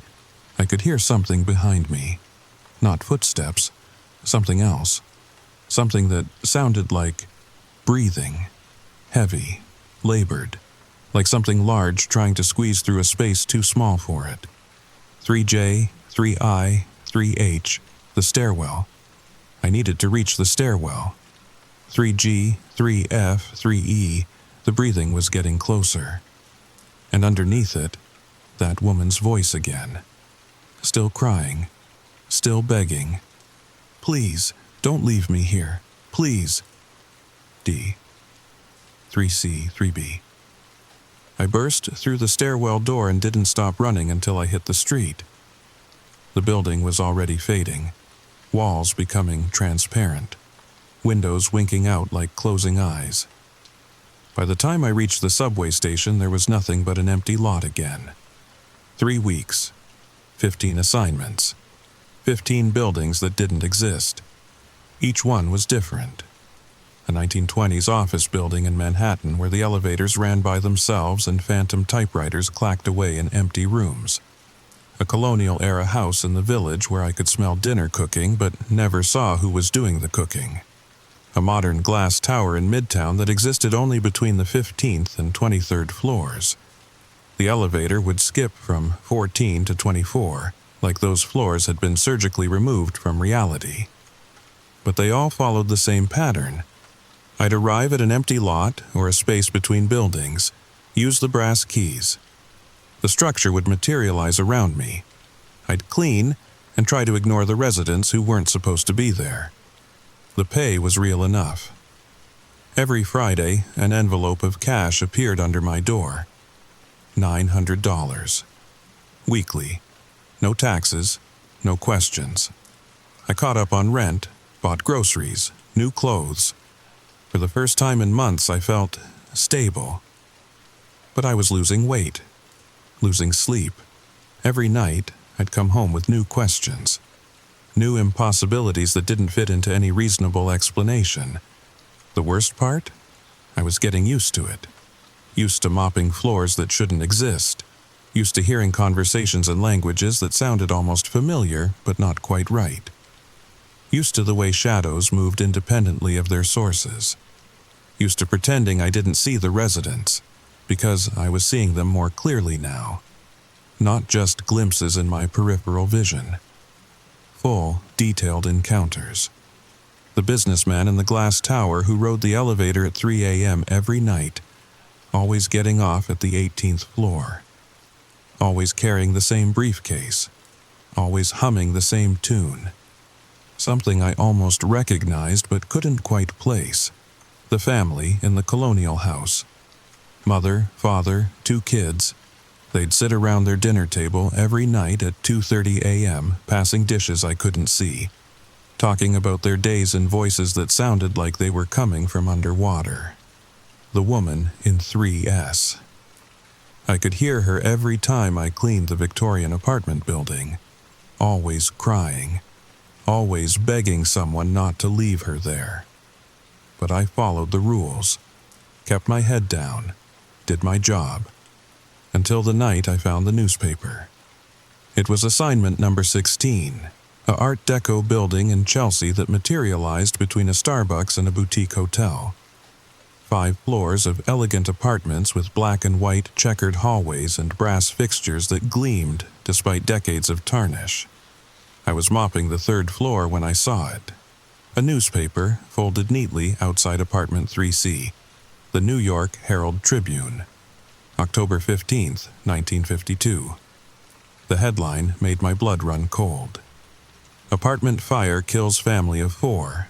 Victims trapped on upper floors. Below the headline was a photograph. A building engulfed in flames.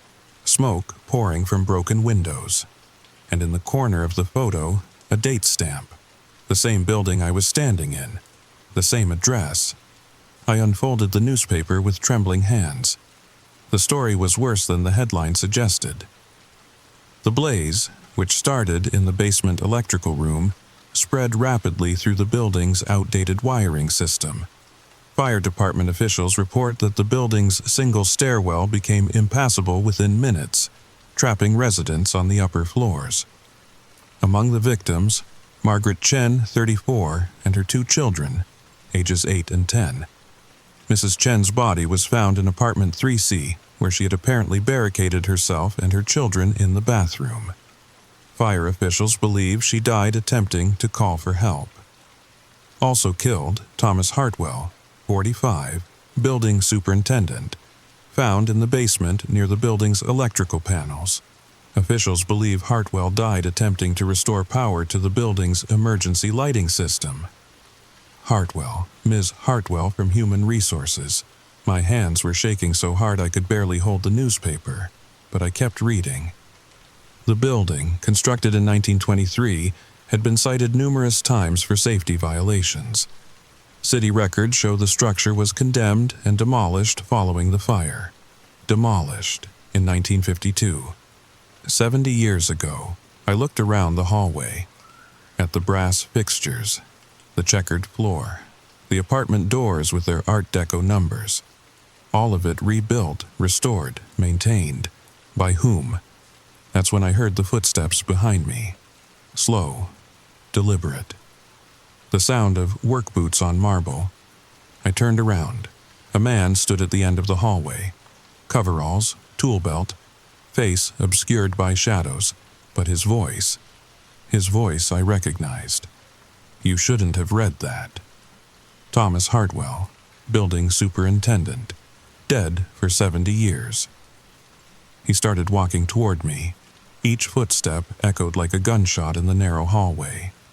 You were supposed to just clean, just do your job, not ask questions. I backed toward the stairwell, clutching the newspaper. But you're curious, aren't you, Jason? You want to know why we need the buildings maintained? Why we need someone from your side to keep everything running smoothly? Your side? He was close enough now that I could see his face. Pale, drawn, eyes that reflected light like a cat's. The living side. The side where things still make sense, where buildings exist because they were built, not because they need to exist. I don't understand. You will. He smiled. It wasn't a pleasant expression. See, we tried maintaining the buildings ourselves, but we can only interact with things the way they were, the way they are in our memory. You can see them as they should be, clean them as they need to be cleaned. Why? Because the residents need somewhere to live, Jason. They need their homes, their routines, their existence. His voice dropped to a whisper. And existence, even ours, requires maintenance. I turned and ran. Behind me, I could hear him laughing. Not cruel laughter, sad laughter. Like someone who'd tried to explain a joke that wasn't funny. I didn't go back to work the next night, or the next. I sat in my apartment staring at that newspaper from 1952, trying to make sense of what I'd learned. The buildings were real, sort of. They existed in the spaces between what was and what should have been, maintained by the living for the dead, a cleaning service for ghosts. But why me? Why was I able to see them, to enter them? The answer came on a Thursday morning, in the mail. A letter addressed to Jason Mitchell. No return address. Inside, a single sheet of paper in that familiar, precise handwriting. Mr. Mitchell, your services are no longer required. Please return all keys and equipment to the original pickup location. Your final payment has been deposited in your account. We wish you well in your future endeavors. HR Department. But there was something else in the envelope. A photograph. Black and white. Old. the kind with serrated edges that meant it was probably from the 1950s or 60s. It showed a young man in a janitor's uniform, mop in hand, standing in front of a building I recognized, the Victorian apartment building where I'd heard the woman crying in 3S. The man in the photograph looked exactly like me. Not similar, not a family resemblance. Exactly. Like me. On the back, in faded ink, Mitchell, J., Building Maintenance Staff, 1967-1972. My hands were shaking as I turned the photograph over again. The face staring back at me was mine. The same eyes. The same nose. The same scar on my chin from when I fell off my bike when I was 7. But that was impossible. I was born in 1989. This photo was taken when my father was still in diapers. Unless, I grabbed my laptop and started searching. Jason Mitchell, New York, 1967, plus death records. It took me 3 hours to find it, buried in the archives of the New York Times. Local janitor dies in workplace accident. Jason Mitchell, 34, employed by Hartwell Cleaning Services, was found dead at a worksite in Brooklyn early Tuesday morning. Police report that Mitchell appears to have fallen down an elevator shaft while cleaning a building that was scheduled for demolition. His body was discovered by demolition crews Wednesday morning. Mitchell, who had no known family, was described by his employer as reliable and dedicated. He had been working the night shift for Hartwell Cleaning Services for 5 years. The building where Mitchell died had been empty for over a decade and was set to be demolished later that week. The date of the article, October 23, 1972. I stared at the screen until my eyes watered, read the article over and over until the words stopped making sense. Then I understood. I wasn't Jason Mitchell, 34 years old, recently unemployed marketing executive. I was Jason Mitchell, 34 years old, janitor. Dead for over 50 years. The unemployment, the eviction notices, the desperate job search. None of it was real. It was just the story I told myself. The reason I needed to exist. Because the buildings needed maintenance, and maintenance required someone who believed they were alive. The final piece of the puzzle came when I looked up Hartwell Cleaning Services. Founded in 1923, dissolved in 1972 following the death of its final employee. Thomas Hartwell had been running the company alone for 20 years, maintaining buildings that existed only in memory, only for the dead. But he needed help. Someone from the living world. Someone who could see the buildings as they should be, not as they were. So he created me, not literally, but close enough. He took the memory of his last employee, the one who'd died in service to the company, who'd fallen down an elevator shaft in a building that wasn't supposed to exist, and he gave that memory a new life, a new story, a new reason to exist. I looked around my studio apartment, really looked. The walls were wrong, too thin, too transparent. The furniture was suggestive. Like someone had described what a struggling millennial's apartment should look like without ever actually seeing one. The eviction notices, Mrs. Chen, even the ramen I'd been eating, props, set, dressing.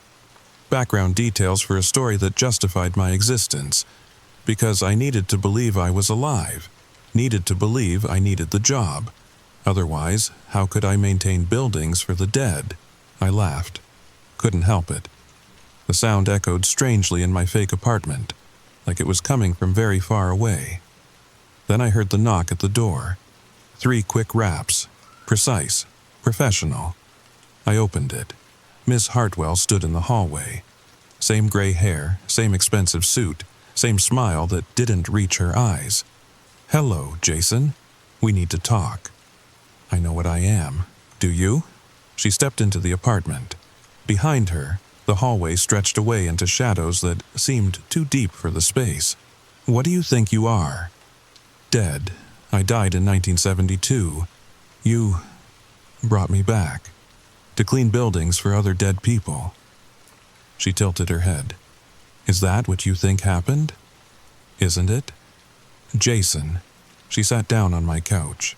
It creaked under her weight, though I'd never heard it make that sound before. "What if I told you that you're not dead? What? What if I told you that you're very much alive, but you're not who you think you are?" The room started to feel smaller. The walls pressing in. "What if I told you that Jason Mitchell, the janitor who died in 1972, was your grandfather?" My knees gave out. I sat down hard on the floor. "Genetics are funny things, Jason. Sometimes they skip a generation. Sometimes they create perfect copies. Sometimes they create someone who can see the same things their ancestor could see. That's impossible. Is it? You found us, didn't you? Applied for a job that was only visible to people who needed to see it. People who could see things that don't exist. Officially." She leaned forward. "Your grandfather was special, Jason. He could see the spaces between worlds, the places where the living and the dead overlap. That's why we hired him. That's why we hired you. But the newspaper, the photograph, they were identical. Family resemblance. And," she smiled for real this time, "we may have enhanced the resemblance, made you look a bit more like him for the sake of the residents. They remember him fondly. You changed how I look? Just a little. The important parts were already there, the ability to see, to believe, to care about people who don't technically exist anymore." I stared at her. "So, I'm alive?" "Very much so. And I'm really unemployed?" "Were. You have a job now, if you want it. Cleaning buildings that don't exist. Cleaning buildings that need to exist. For people who need somewhere to be." She stood up. "The woman in 3S? Margaret Chen? She's been crying for 70 years, Jason. Waiting for someone to acknowledge her existence, to confirm that she's still real in some way that matters. And you want me to keep cleaning, keep maintaining, keep the buildings real for the people who live in them." She walked to the door, then paused. "But this time you can acknowledge the residents, talk to them, help them. Help them what? Move on, find peace, accept what happened to them." She opened the door. Beyond it, the hallway had changed. Instead of my apartment building's worn carpet and fluorescent lights, I could see marble floors, brass fixtures, the Art Deco building from assignment number 16. They don't need someone to ignore them anymore, Jason. They need someone to see them, to listen to them, to help them remember that they were loved, that they mattered. And if I say no, then you go back to your regular life. I erase the past few weeks from your memory. You find another job, pay your rent, live a normal, forgettable existence." She held out her hand. In her palm were the brass keys. "Or you help us maintain the spaces between worlds for $45 an hour, plus benefits." "What kind of benefits?" "Dental, health insurance, and the knowledge that you're helping people who have nowhere else to go." I stared at the keys. They looked different now, less old, less worn, like they'd been polished. "The choice is yours, Jason. But choose quickly. Margaret Chen has been waiting for 70 years. I don't think she can wait much longer." Through the doorway, I could hear it, faint, distant, but unmistakable. Crying, I took the keys. That was 6 months ago. I still live in Queens. Still pay rent to Mrs. Chen, though I've learned she's Margaret Chen's great niece, and she's been keeping my apartment available for the past 50 years, waiting for me to need it. The work is different now. I still clean the buildings, still maintain them. But now I talk to the residents. Margaret Chen was the first. I found her in 3S, just as I had that first night. But this time when she whispered, "Please, don't leave me here," I didn't run. I opened the door. She was sitting on a couch that shouldn't have existed, in an apartment that had burned 70 years ago, holding photograph of her children. I couldn't save them, she told me. I tried, but the smoke, the fire, I couldn't get them out. I know, I said. I read about it. She looked up at me with eyes that were older than grief. You can see me. I can see you.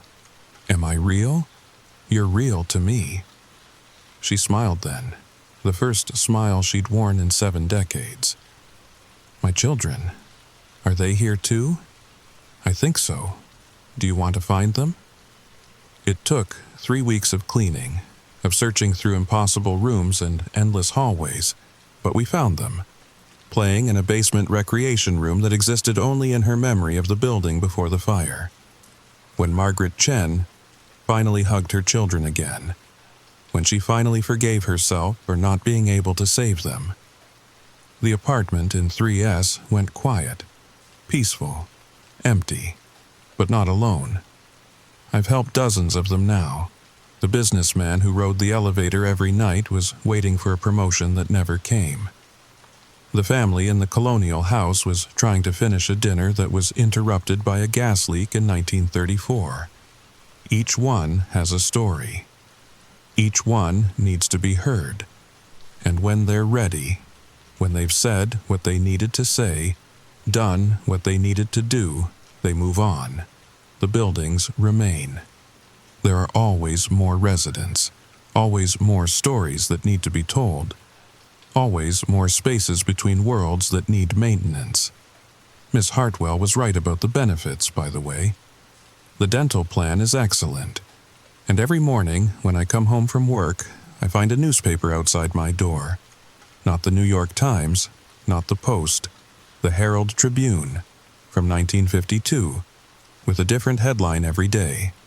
Yesterday's read, "Local woman reunited with family after 70-year separation." Today's says, "Building maintenance worker helps families find peace." Tomorrow's, well, I guess I'll find out tomorrow. But there's something else, something I haven't told you yet. Something that might explain why you're listening to this story, why you found this video, why you're still here, even though everything I've described should be impossible. Because here's the thing about spaces between worlds. They're not just for the dead. Sometimes they're for the living who need to find something they've lost, something they didn't even know they were looking for. Sometimes they're for people who are searching for meaning, for purpose, for a reason to believe that there's more to existence than what we can see. And sometimes, just sometimes, they're for people who are ready to help others find peace. If you're still listening, if this story resonates with something deep inside you, if you've ever felt like you could see things that weren't there, or hear voices that no one else could hear, maybe you should check your local job listings. Look for the ads that seem too good to be true. The ones that pay more than they should. The ones that require discretion and mention unusual work environments. Look for addresses that don't quite exist. And if you find them, if you're brave enough to apply, just remember what I learned. The spaces between worlds need maintenance. The residents need someone to listen. And sometimes the job finds you when you need it most. But be careful what you wish for.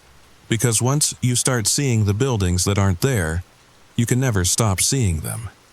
And that crying you're hearing right now, that soft, distant sobbing that you're trying to convince yourself is just the wind. It's not the wind. Someone needs help. Someone is waiting for you to acknowledge their existence. Someone is hoping you'll be brave enough to open the door. The question is, will you? Now, listen. The whispers and make a decision whether we are going to cooperate with the whispers or we just want to skip them. But actually, no one can skip these whispers. If you walk away from them, they will run towards you until they reach you. They confront you, make you pay, make you suffer the same thing they suffer. There is no escape from them. If you want to escape, help them, so they can have peace, and you also can have it.